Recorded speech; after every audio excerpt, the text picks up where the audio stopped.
Sir నమస్కారం sir. నమస్తే అండి. సార్ సింగర్ ప్రవస్తి ఆరోపణల తర్వాత కీరవాణి గారి పైన సోషల్ మీడియాలో ఒక రకంగా జరుగుతుంది కదా ప్రచారం మనం చూస్తూ వస్తున్నాం. ఈ నేపథ్యంలోనే డైరెక్టర్ గీతా కృష్ణ కూడా కొన్ని కామెంట్స్ అయితే చేయడం చూసాం సార్. అది విపరీతంగా వైరల్ అయిపోయింది. సో ఒక రేంజ్కి వెళ్ళిపోయి మరి ఆయన కామెంట్స్ చేస్తారు. ఇప్పుడు దీని పట్ల మ్యూజిక్ డైరెక్టర్ కోటి గారు కూడా స్పందించి ఒక వీడియో రిలీజ్ చేయడం జరిగింది. మరి ఎటువైపు వెళ్తుంది ఇష్యూ? ఆ స్థాయిలో వెళ్ళి మాట్లాడడం ఎంతవరకు కరెక్ట్ మీరే చెప్తారు సార్ దీనికి సంబంధించి? అంటే గీతాకృష్ణ గారు ఆ స్థాయిలో మాట్లాడాడా లేదా అనే దానికంటే కూడా థంబ్నెయిల్స్ చాలా క్రూయల్గా పెట్టడం జరుగుతోంది ఆయన మాట్లాడిన కంటెంట్కి. చాలా సందర్భాల్లో మాట్లాడిన దానికిను అక్కడ థంబ్నెయిల్కి మ్యాచ్ అవ్వటం లేదు. కొంచెం అగ్రెసివ్ ఇదే నడుస్తోంది. అంటే ఒక రకంగా థంబ్నెయిల్ టెర్రరిజం అనే దానికి గీతాకృష్ణ కూడా బలైపోతున్నాడా అనేది ఒక సందేహం. కానీ కొంత ఆయన కూడా ఎక్స్ట్రీమ్గానే మాట్లాడుతున్న సందర్భాలు ఉన్నాయి. ఒక అడుగు అవతలకేసే మాట్లాడుతున్నాడు ఆయన. ఆ మాట్లాడే క్రమంలో ఎలాగూ ఆయన అభిప్రాయ ప్రకటన కొంతమేరకు చేశాడు కాబట్టి దాన్ని లీడ్ తీసుకుని వీళ్ళు ఇంకో 5-6 అడుగులు ముందుకేసి థంబ్నెయిల్స్ పెడుతున్నారు. అట్లా కీరవాణికి సంబంధించి వచ్చినటువంటి థంబ్నెయిల్స్లో మెజారిటీ ఆయన ముఖతా వచ్చినవే ఎక్కువ ఉన్నాయి.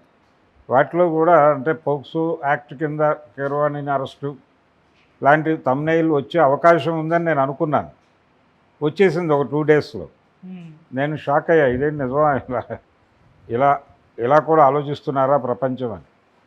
అయితే అక్కడ ఆవిడ కూడా ఆ రకమైన హెరాస్మెంట్ ఉంటుంది అన్నట్టుగా ఎక్కడ మాట్లాడలేదు నిజానికి. కానీ దాని నుంచి కొన్ని లీడ్స్ తీసుకుని కొంతమంది ఓవర్ స్టేట్మెంట్లు ఇచ్చారు. అందులో ఈయనకి పెట్టినటువంటి థంబ్నెయిల్స్, గీతాకృష్ణ మాట్లాడిన వీడియోస్కి పెట్టిన థంబ్నెయిల్స్లో ప్రధానంగా నడిచినవి ఏంటంటే ఆయన ప్లేబాయ్ అన్న టైప్లోనే మాట్లాడాడు. ఆయన వచ్చిన ఎవరినైనా ఆయన అదే పద్ధతిలో ట్రీట్ చేస్తాడు, అదే పద్ధతిలో వ్యవహరిస్తాడు. వాళ్ళని లైంగికంగా వేధించేటువంటి అవకాశాలు ఉన్నాయన్నీ ప్రపంచానికి అర్థమయ్యే పద్ధతిలో ఆయన ముఖం పెట్టి థంబ్నెయిల్స్ చేయటం అనేది చూసాం. సో అవి చూసినటువంటి జనాలందరికీ ఏమిటి ఇలా మాట్లాడేస్తున్నాడు ఈయన గురించి అంతకు ముందు వరకు ఆయన మీద ఒక అభిప్రాయం ఉంది ప్రపంచానికి. ఒక మర్యాదస్తుడు, అడపాదడపా విషయం ఉంటే ఎవరితోనైనా ఘర్షణ పట్టడానికి కూడా పెద్దగా వెనుకాడనేటువంటి మనిషిగా కీరవాణి కనిపిస్తాడు. అంటే 2-3 సందర్భాల్లో ఆయన డైరెక్టర్లతో కూడా విభేదించిన వ్యవహారం మనకు తెలుసు, రాఘవేంద్రరావు గారితోనూ రాజమౌళితో కూడా. కాబట్టి కొంత వ్యక్తిత్వం ఉన్నటువంటి వాడు, సాహితీ స్పృహ ఉన్నటువంటి వాడు, పాటలు రాశాడు ఆయన. అలాగే వేటూరు సుందరామూర్తి గారి దగ్గర పనిచేశాడు, చక్రవర్తి దగ్గర పనిచేశాడు. వేటూరి గారి ద్వారా చక్రవర్తి దగ్గరికి వెళ్ళటం జరిగింది. అలా అక్కడ పనిచేస్తూ తర్వాత ఆయన మీద ఆయనకు ఒక బిలీఫ్ ఉండేది, కీరవాణి మీద చక్రవర్తి గారికి. ఆ బిలీఫ్ ఉండటం వలన ఆయన మేళకర్త రాగాలకు సంబంధించి ఒక ఆల్బమ్ చేద్దాం అనుకున్నాడు చక్రవర్తి గారు. అనుకున్నప్పుడు దానికి సపోర్ట్ సిస్టమ్గా ఆయన పెట్టుకున్నది కీరవాణిని. అప్పుడు ఆ ప్రాజెక్ట్ అవ్వకుండానే ఆయన వెళ్ళిపోయాడు, అది వేరే గొడవ. కానీ ఆయనతో ఆ ప్రాజెక్టులో ప్రారంభించి మొదలుపెట్టి నడిచినవాడు కీరవాణి చక్రవర్తి గారితో పాటు. అలాగే చక్రవర్తి గారి కాంపౌండ్కు చెందినటువంటి మ్యూజిక్ డైరెక్టరే కోటి కూడా. రాజ్ కోటి ఇద్దరు అక్కడి నుంచి వచ్చిన వాళ్ళే.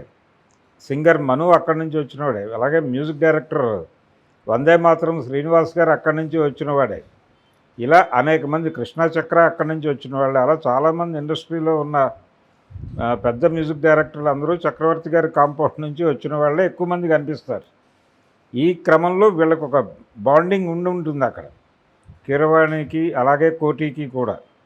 కోటిని మరీ గాయపరిచింది. అరే మన సహాధ్యాయి మీద ఇలా మాట్లాడేశారు దారుణంగా అని ఆయనకు ఒక గౌరవభావం కూడా ఉందని ఆ వీడియోలో చెప్తున్నాడు. అంటే ఆయన ఒక వీడియో చేశాడు, దయచేసి కీరవాణిని మరీ ఇలా రెడిక్యూల్ చేయకండి, క్యారెక్టర్ అసాసిన్ చేసే పద్ధతిలో వ్యవహరించకండి అని ఒక అప్పీల్ చేశాడు. ఆ అప్పీల్ నేరుగా గీతాకృష్ణగా చేశాడు. చేసి, అయ్యా మీరంటే నాకు గౌరవం ఉంది, మీరు విశ్వనాథ్ గారి దగ్గర పనిచేసి సంకీర్తన లాంటి ఒక క్లీన్ సినిమా తీసినటువంటి ఇమేజ్ ఉంది మీకు, మీరు చాలా గొప్పవారు, మీరు ఇలా మాట్లాడటం అనేది కొంచెం కలచివేస్తోంది అన్న పద్ధతిలో ఆయనకు ఒక అడ్వైజ్ చెప్తూనే వీడియో చేశాడు కదా. కానీ ఎక్కడ అగ్రెసివ్గా నువ్వా తిట్టేది అన్న పద్ధతిలో మాట్లాడలేదు.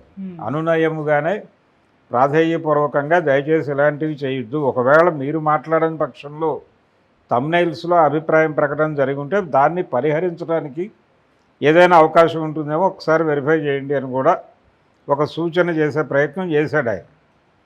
కాబట్టి ఈ కాంపౌండ్కి సంబంధించిన వ్యవహారం కాబట్టి ఆయన కీరవాణి పట్ల స్పందించాడు. వెంటనే ఆయనే కాదు, చాలామందికి ఇన్నర్గా ఉంది ఆ ఫీలింగ్.